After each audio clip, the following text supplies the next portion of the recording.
Đành đúng lô na ô số chi su phan lo chỉ nín càng xa to đành đúng lô na ra nam chi su phan lang si pe cho ba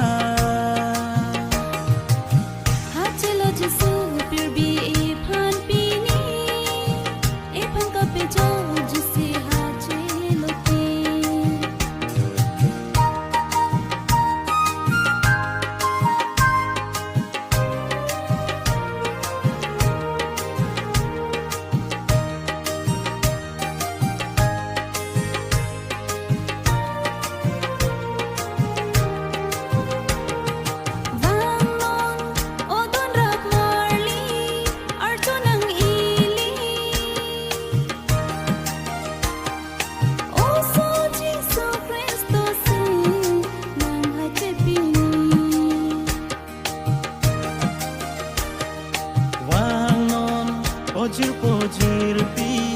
kandungan di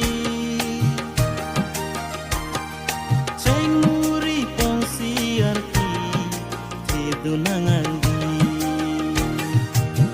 hachelo jesu tirbi epan pini epan kapejo jisi hachelo ti ningrong abertang si wan lo pini recho parcho to đành đúng lô na ô số chi su phan lo chỉ nín càng xa to đành đúng lô na ra nam chi su phan lang si pe cho ba hachelo jesu tirbi epan pini epan kapejo jisi hachelo ti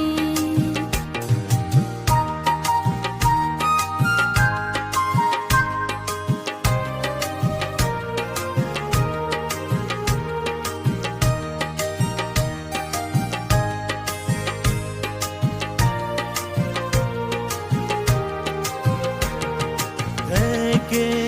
rea tundam si hek long ji su si ser hi ju nga phik pen si man bi dam lo ti ningkan samare josi nang hachi pini tirbi duana muni sengarang chipi hachelo jesu tirbi epan pini epan kapejo jisi hachelo ti ningrong abertang si wan lo pini recho parcho sinang hachelo ti to đành đúng lô na ô số chi su phan long chỉ nín càng xa to đành đúng lô na ra nam chi su phan lang si pe